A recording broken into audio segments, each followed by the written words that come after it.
Bonjour à tous, j'espère que vous allez bien. Alors aujourd'hui je vous retrouve pour vous parler de mes favoris, de mes découvertes du mois de mai. Ce mois de mai a été assez particulier pour moi parce que comme je vous l'avais expliqué dans une précédente vidéo, j'étais en vacances déjà en Irlande et ensuite j'ai préparé mon déménagement. Donc autant vous dire que ce mois-ci, les favoris random, il n'y en aura pas parce qu'il faut que je vous filme une vidéo concernant l'Irlande. Donc ça arrivera prochainement et je n'ai pas eu le temps de me poser devant des films, des séries ou que sais-je. J'ai juste continué à regarder celles que je regarde habituellement et j'ai rattrapé mon retard sur la série This Is Us dont je vous ai déjà parlé. Si vous ne la regardez pas encore, je ne sais pas ce que vous attendez, il faut absolument que vous le fassiez. Mais voilà, du coup ce mois-ci, eh bien cette catégorie va sauter, j'en suis désolée. Vous la retrouverez le mois prochain dans tous les cas. J'ai tout de même pas mal de produits à vous présenter, donc je vais commencer tout de suite avec le soin. Alors, je vous parle très souvent du fait que j'ai un contour de l'œil un peu capricieux. En fait, je n'ai pas de cernes, mais par contre, mon contour de l'œil a tendance à gonfler et à être hyper congestionné quand je suis fatiguée, quand je dors pas suffisamment, quand il fait trop chaud. Enfin, vraiment, la circulation au niveau de cette zone, chez moi, c'est vraiment pas ça. Alors pour moi, le contour des yeux, c'est indispensable. Je m'en sers vraiment au quotidien et c'est une étape que je ne peux pas louper parce que sinon, ça empire, on va dire. Donc, ces dernières semaines, je me suis beaucoup servi de ce contour des yeux de la marque Dr Pierre Rico. La marque m'a proposé de tester plusieurs références et c'est vraiment le produit que j'ai adopté. C'est le soin regard 3 en 1 de la gamme Lumine Expert. Donc il est écrit défatigant, lissant et anti-cerne. Et franchement, ce produit m'a complètement convaincue. Alors déjà, ce que j'apprécie beaucoup, c'est son packaging. Ça peut paraître vraiment évident, mais il y a plein de contours des yeux qui se présentent par exemple sous forme de petits pots, etc. Là, c'est carrément plus nomade. Donc quand je suis partie en vacances, j'ai pu l'emporter avec moi sans aucun problème. Et en plus, son embout est hyper réussi puisque c'est un embout en métal comme ceci qui permet vraiment de bien répartir le produit mais aussi d'effectuer un petit massage à la maison. Cet embout métal il est frais et on peut ainsi effectuer des petites pressions, effectuer un petit massage pour faire pénétrer les actifs et également décongestionner cette zone et je peux vous dire que c'est hyper agréable lorsqu'on a l'impression d'avoir les yeux tout bouffis. Au-delà de ça, sa formule est également très réussie, je vais vous faire un zoom mais elle est légèrement teintée et elle apporte beaucoup d'éclat au contour de l'œil. Donc si vous faites partie du clan des femmes qui ne se maquillent pas vraiment le contour de l'œil, qui n'utilisent pas d'anti-cerne, c'est toujours un plus parce que ça permet vraiment d'unifier un petit peu cette zone. Et si comme moi vous faites partie de celles qui se maquillent le contour de l'œil, c'est vraiment un produit qui entrera pas en conflit avec l'anti-cerne que vous utiliserez par la suite parce qu'il est pas gras, il ne bouge pas, il n'altère pas en fait la texture peut-être de votre anti-cerne lorsque vous l'appliquez ensuite parce que cette texture est vraiment fine, elle s'étale hyper facilement et dans un sens elle protège en fait le contour de l'œil pour éviter peut-être qu'il se déshydrate, etc. Donc je valide aussi sa texture, franchement je vous le recommande vivement si vous recherchez un très bon contour des yeux à un prix vraiment raisonnable, et bien celui-ci est vraiment top, donc je vous laisserai comme d'habitude tous les liens en barre d'infos si jamais vous avez envie de le tester. Mais si comme moi vous avez cette zone qui est congestionnée, qui n'est pas hyper confortable ou que vous manquez d'éclat, il est top. Alors je continue avec ces soins qui ont su me bluffer au mois de mai et je passe à la gelée exfoliante douce anti-pollution de chez BioBeauté by Nuxe. Alors vous le savez, le bio et moi c'est pas une histoire d'amour fusionnel on va dire parce qu'il y a beaucoup de produits bio que je ne trouve pas sensoriels et dont j'arrive pas à me servir parce que à partir du moment où le parfum ne me plaît pas ou alors que je le trouve trop aromatique, trop particulier, et bien ce sont des produits dont je n'arrive vraiment pas à me servir, que j'arrive pas à adopter parce que pour moi une routine soin elle doit être agréable pour qu'on s'y attelle tous les jours et je peux vous dire que je suis littéralement tombée amoureuse de ce produit. C'est une gamme à l'extrait de raisin blanc, elle est certifiée bio et quand je vous parlais de gelée exfoliante, c'est vraiment ça, mais c'est une texture incroyable. Franchement, c'est la première fois que je teste un gommage qui me plaît autant grâce à une texture aussi agréable et aussi légère, qui se rince aussi facilement. Enfin bref, pour moi ce gommage a vraiment tout bon. Encore une fois, je vais vous faire un petit zoom, mais ce qui est très particulier, c'est que lorsqu'on fait sortir du produit, on a vraiment cette gelée transparente dans laquelle il y a des petits grains exfoliants, notamment des grains de pépins de raisin.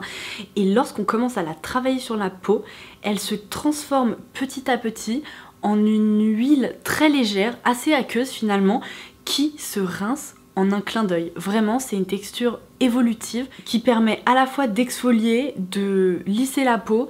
Enfin bref, en plus, autant vous dire que la sensorialité est vraiment au rendez-vous parce que le parfum est hyper frais, on retrouve ce côté un peu de raisin, mais c'est vraiment très frais et je ne vois même pas comment on ne pourrait pas apprécier ce parfum parce que là, clairement, on peut pas faire plus agréable. C'est très légèrement fruité, c'est frais, enfin bref, j'adore. C'est vraiment un soin qui respectera même les peaux les plus sensibles, donc si vous ne connaissez pas cette gelée exfoliante douce, mais foncez, c'est vraiment l'un des meilleurs gommages dont je me suis servie jusqu'à présent. Puisque je vous parlais de Nuxe, je vais vous parler d'un autre produit dont je me suis pas mal servie au mois de mai. Il s'agit de l'huile prodigieuse dans son écrin en édition limitée. Ce produit, je peux vous dire que je le connais depuis très très longtemps parce qu'en fait ma mère est complètement accro à cette référence. Elle s'en sert depuis des années. Quand il n'y en a pas dans sa salle de bain, c'est un petit peu un drame. Et pendant longtemps, j'ai un petit peu fait de la résistance parce que je préfère les laits corps aux huiles sèches. Alors je ne sais pas trop pourquoi. La texture huile, c'est vraiment pas une texture que j'aime plus que ça pour le corps. Alors autant pour le visage par exemple en soins de nuit, je trouve ça hyper sensoriel, hyper agréable et très nourrissant, donc ma peau apprécie. Autant pour le corps, je sais pas, j'ai l'impression d'être un peu moite et tout ça. Mais c'était surtout des a priori. Et puis finalement, j'ai commencé à m'en servir et très rapidement, faut bien avouer que ça devient un petit peu addictif. Donc pour la première fois de ma vie, je peux clamer haut et fort que je crois que j'apprécie vraiment l'huile prodigieuse de Nuxe. Je valide, c'est agréable, ça ne colle pas comme je le pensais jusqu'à présent. Ça laisse pas de film gras, ou en tout cas au début oui, mais après ça s'estompe vraiment rapidement. Et c'est très nourrissant. Le parfum, je pense que vous le connaissez déjà toutes parce qu'il est un peu mythique, mais il est à la fois solaire, un peu chaud, et en même temps il est pas entêtant. Bref, voilà. Je l'aime beaucoup. Et alors décidément dans cette vidéo je revois tous mes principes parce que je vais vous présenter un shampoing sec. Si vous me connaissez, vous savez que je proclame depuis très longtemps que je n'aime pas les shampoings secs, que je ne me sers quasiment jamais de shampoing sec, à part lorsque j'ai envie d'apporter un peu de texture à mes cheveux, quand par exemple je fais des tresses ou quoi. Je trouve ça pratique parce que justement, le problème avec tous les shampoings secs dont je me suis servi jusqu'à présent, ou presque, c'est qu'ils sont texturisés. Ils apportent, je sais pas, une sorte de matière un peu étrange aux cheveux qui se sent.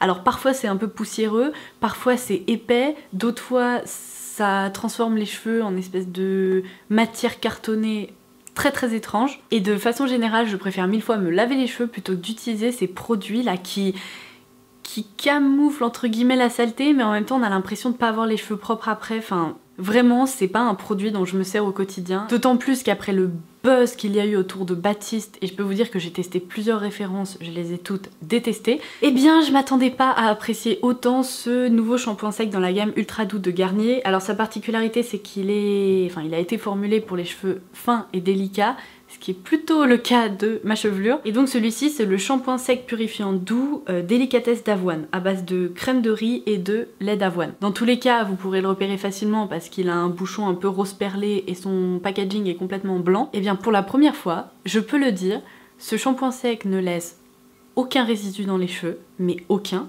Malgré le fait qu'il soit tout blanc, il ne laisse pas de nuages blancs dans les cheveux, il ne laisse pas d'effet poussiéreux, vous n'aurez pas l'impression de vous être roulé dans la farine ou je sais pas quoi. Son parfum est poudré, frais, délicat, bref, franchement il m'a complètement bluffé. Et certains matins où mes cheveux manquent de volume, où j'ai l'impression qu'ils mériteraient quand même un petit rafraîchissement, eh bien il m'a franchement sauvé la mise plus d'une fois ce mois-ci. Alors je comprends celles qui ont adopté le shampoing sec pour un peu espacer leur shampoing, parce qu'avec des références comme ça, je serais bien capable de l'adopter au quotidien aussi. Et puis en soi c'est un petit peu ce que j'ai fait ces dernières semaines. Alors avant de passer au maquillage, je vais vous présenter le parfum que j'ai le plus porté au mois de mai. Il s'agit de Jeu d'amour de Kenzo.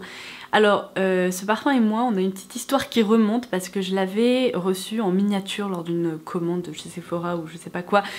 Et je l'avais adoré, mais j'avais vidé la miniature et seulement j'ai beaucoup de parfums, je dois aussi en tester beaucoup. Et donc je l'avais un peu oublié, je l'avais mis de côté. Et puis c'était quand? À la fin du mois d'avril, début du mois de mai, je suis passée en parfumerie. Je l'ai ressenti et je me suis dit mais toi vraiment, je t'aime beaucoup trop pour que tu ne sois pas dans ma collection. Donc je l'ai acheté et ces dernières semaines je l'ai beaucoup porté. Et c'est vrai que c'est un parfum assez unique en son genre, qui est un peu addictif aussi, enfin en tout cas pour moi, parce que il ressemble à aucun autre parfum de ma collection et pourtant je peux vous dire que j'en ai plusieurs dizaines, hein, voilà. Il est féminin, un petit peu poudré, mais il y a vraiment un côté un peu fleuri qui crée un univers mystérieux, enfin Il est complètement dingue ce parfum. Si vous ne le connaissez pas encore, je vous conseille vivement d'aller le sentir. Je pense que c'est typiquement le genre de parfum avec lequel ça passe ou ça casse, mais lorsqu'on l'aime, on l'aime vraiment. Je vous laisserai les notes de tête, de cœur, de fond en barre d'infos pour que vous puissiez avoir une petite indication. Mais si vous passez dans une parfumerie et que vous le voyez, sentez-le parce que peut-être que vous pourriez découvrir un parfum que vous aimeriez beaucoup. C'est parti pour le maquillage. Je vais éjecter les palettes dont je me suis le plus servi au mois de mai très rapidement. Pourquoi? Parce qu'en fait il y a des revues détaillées sur le blog, donc j'ai vraiment pas envie d'épiloguer pendant un quart d'heure. Tout d'abord la Natural Love de Too Faced. Oui, cette palette est assez chère. Oui, ça me scandalise que la marque ait interdit à Sephora d'appliquer des codes promo sur ses produits, et d'ailleurs j'essaye vraiment de me renseigner à ce propos. J'aimerais bien pouvoir faire bouger les choses parce que croyez-moi, ça me saoule tout autant que vous. Bon, là c'est un problème pour un autre jour parce que tout de suite maintenant je peux pas le solutionner, mais en attendant, cette palette est vraiment hyper complète, hyper réussie. Si vous aimez les fards lumineux, il y en a une tripotée là-dedans qui sont vraiment sublimes. Il y en a certains qui sont un peu plus chauds, d'autres un peu plus froids. Enfin, comme vous pouvez le voir, la sélection est hyper bien pensée. Et lorsque je suis partie en Irlande, eh bien j'ai glissé cette palette dans ma valise, mais également celle d'Huda Beauty, parce que comme je vous l'ai expliqué sur le blog, encore une fois cette palette est assez chère, mais on peut vraiment réaliser des looks sublimes avec, et dans ma collection je n'ai aucune autre palette qui lui ressemble. On a vraiment une sélection de fards mat par ici qui est hyper réussi. C'est très difficile de trouver des fards mat qui s'estompent bien, qui ne font pas de patch ou je sais pas quoi sur la paupière. Ceux-là n'en font absolument pas, ils sont vraiment veloutés, ils sont top. Mais le plus gros point fort de cette palette, ce sont définitivement ces fards texturisés qui apportent cet effet métallique, pailleté, un peu de soirée, enfin bref, et même en journée, quand on aime le fini lumineux, je peux vous dire qu'on peut s'en servir sans problème, c'est ce que j'ai fait. Donc c'est une harmonie plutôt chaude avec des couleurs un peu rougeâtres, un peu marronnées, un peu dorées, mais je vous conseille d'aller voir mes swatchs sur le blog pour essayer de déterminer si elle est faite pour vous ou non. En tout cas, ces deux palettes, j'ai pas arrêté de m'en servir et je les adore. Plus récemment sur le blog, je vous ai également parlé de la palette Loaded de chez NARS. Alors celle-ci, elle est plus compacte, elle conviendra plus à celles qui recherchent des tonalités plus chaudes en fait, parce qu'on a quand même pas mal de cuivrés, des marronnés, etc. Mais en attendant, elle permet vraiment de réaliser des looks également très différents, plus des looks de jour, des smokies. Ces deux couleurs là métallisées sont incroyable, et c'est surtout que la texture des fards est encore une fois veloutée, ils font pas de chute, ils se travaillent bien, donc même si vous êtes débutante en maquillage, c'est définitivement une petite palette que je vous recommande. Pour le teint et pour définir mon visage, ce mois-ci j'ai beaucoup utilisé une combinaison de deux palette si je puis dire. Alors ça c'est pas vraiment une palette, c'est plutôt un écrin XXL qui est gigantesque. C'est la poudre Bonne Mine 02 qui s'appelle 12 saisons de chez Givenchy, qui fait partie de la collection printemps-été de la marque. Alors ce bronzer, en gros, vous pourriez vous en servir pendant 16 ans et je pense que dans 16 ans, il ne sera toujours pas terminé. Non mais c'est un truc de dingue, mais regardez-moi ça, c'est immense. Alors en attendant, si vous avez la peau claire, et ben c'est une poudre qui est très réussie parce qu'elle réchauffe le teint, elle apporte une certaine dimension au visage sans faire trop artificielle, sans faire trop orangé, etc. Donc elle est suffisamment claire justement pour les peaux claires à moyenne. Si vous avez la peau métissée ou noire, elle vous conviendra absolument pas parce qu'elle est vraiment trop claire. Mais elle est quand même très réussie et puis elle est très jolie, il y a un relief avec des fleurs etc dessus, donc je m'en suis beaucoup servie. Et une fois que j'ai bien réchauffé mon teint avec cette poudre, je me suis beaucoup servie dans la palette Basic Moment de Zoeva de ce bronzer-ci qui s'appelle Unfinished, qui cette fois-ci est un peu plus foncé, qui permet vraiment de créer un contouring un peu plus marqué.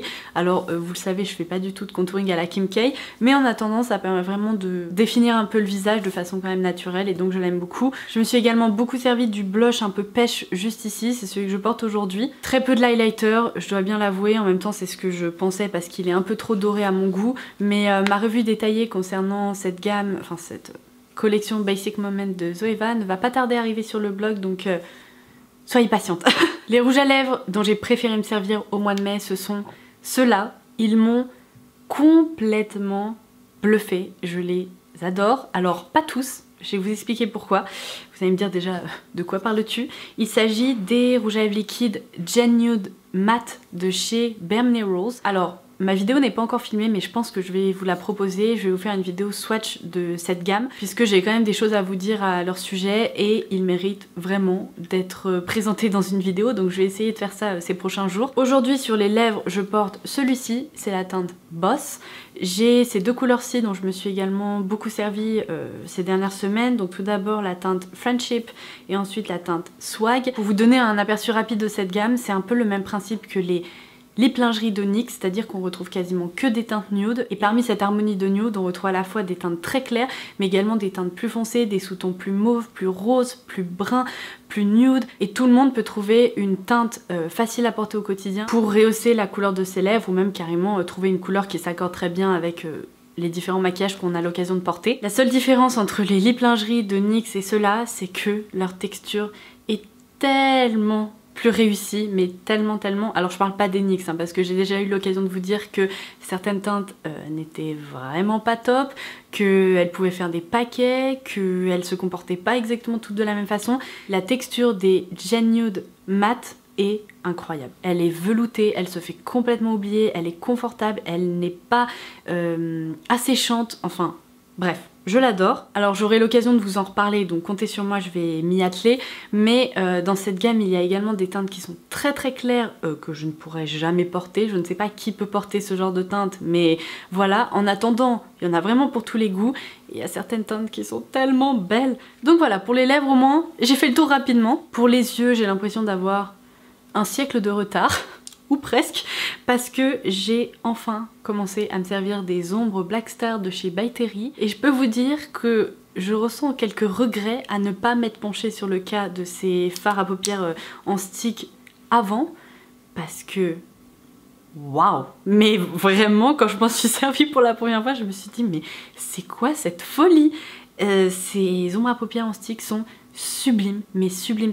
Si vous aimez les effets lumineux, vous avez besoin de ça dans votre vie, croyez-moi. J'en revenais pas. Je vais vous faire un petit swatch là dans cette vidéo pour que vous voyez leur rendu. Je vais peut-être également essayer de vous faire un focus sur le blog avec les teintes que j'ai. J'en ai 4, mais je les aime tellement. Elles sont hyper faciles d'utilisation et leur rendu... Non mais on a l'impression que c'est de la poussière d'étoile. Donc... voilà pour ça. Et je termine cette vidéo qui va déjà être beaucoup trop longue, je le sens, avec un kit de chez Manucuriste, alors que je portais dans l'une de mes précédentes vidéos, enfin là dans mes dernières vidéos. C'est le vernis que je porte en fait aujourd'hui sur les ongles. C'est un vernis à effet miroir ou alors chromé, argenté, enfin comme vous préférez l'appeler. Je ne sais pas lorsque je publierai cette vidéo si le kit sera déjà en vente ou non sur l'e-shop de la marque. En tout cas lorsque j'avais checké pour la dernière fois il y a quelques jours, il y avait écrit bientôt disponible, donc ça ne saurait tarder. Dans ce kit on retrouve une base par-dessus laquelle il faut appliquer cette petite poudre à effet miroir et enfin terminer avec un top coat qui s'appelle le Finition Poudre à effet. Il y a également un petit applicateur comme ceci qui permet de répartir la poudre et obtenir cet effet complètement chromé et ultra métallique. Alors je trouve que le rendu sur les ongles est incroyablement beau. Lorsque j'ai posé pour la première fois ce petit kit, je me suis dit mais c'est tellement beau, parce que je connaissais déjà les poudres comme ça pour les ongles avec des effets un peu miroirs. Le problème c'est que ça n'existait que dans des gammes de vernis semi-permanent et je fais partie de ces filles qui ne veulent absolument pas se diriger vers le semi-permanent parce que même si ça tient mieux que du vernis classique, ça défonce les ongles. Et on a beau dire oui mais il existe des techniques comme ci comme ça, il faut quand même gratter l'ongle et au bout d'un moment ça finit par l'abîmer vraiment. Alors je sais qu'on peut le faire et puis après laisser respirer l'ongle et puis y revenir, mais j'ai vraiment pas envie de m'embêter avec ça. Mes ongles sont assez forts et en bonne santé naturellement, j'ai vraiment pas envie de les défoncer. Du coup lorsque j'ai découvert que Manucuriste proposait un kit mais sans lampe UV, sans semi-permanent etc, je me suis dit mais c'est génial. Alors clairement le rendu est dingue. Après on retrouve quelques points négatifs dont j'ai envie de reparler sur le blog. Par exemple, je trouve que la tenue aurait pu être meilleure que ça parce que clairement, ce sont une base et un top coat assez particuliers qui peuvent un peu s'effilocher. Donc il faut surtout pas en appliquer autour de l'ongle parce que sinon ça commence à s'effilocher et là votre vernis part en cacahuète. Si vous vous mettez à faire du ménage ou de la vaisselle ou que vous restez longtemps sous l'eau, c'est pareil, clairement votre vernis va s'abîmer beaucoup plus rapidement. Et ce qui est un peu chiant, c'est que c'est un vernis un peu plus élastique en fait que du vernis lac classique, et donc à partir du moment où un petit bout se décolle, vous pouvez limite retirer le vernis en peel-off. Donc lorsqu'on porte ce petit kit sur les ongles, on sait que ça va pas être intact pendant une semaine, mais à la limite c'est tellement facile au niveau de la pose etc que ça ne me dérange pas, le rendu me plaît beaucoup, donc je le trouve quand même très réussi, et il y a plus de points positifs que de points négatifs, donc je vais vous en reparler sur le blog. Et vu que j'aime vraiment trop cet effet miroir, j'ai demandé à la marque d'organiser un concours, et comme ça vous pourrez également tester ça, donc ça arrivera très prochainement. Et voilà, c'est tout. Non mais j'ai pas parlé de favoris random et j'ai l'impression que cette vidéo est extrêmement longue, donc je vais m'arrêter tout de suite. J'espère qu'elle vous aura plu, que vous aurez aussi pu faire plein de découvertes et que certains de ces favoris auront pu vous tenter. N'hésitez pas à partager les vôtres en commentaire ci-dessous, je lis toujours tous vos petits messages. Voilà, n'hésitez pas également à liker cette vidéo si elle vous a plu, à vous abonner si ce n'est pas déjà fait, et puis en attendant ma prochaine, eh bien je vous embrasse très fort et je vous dis à très vite. Bye bye.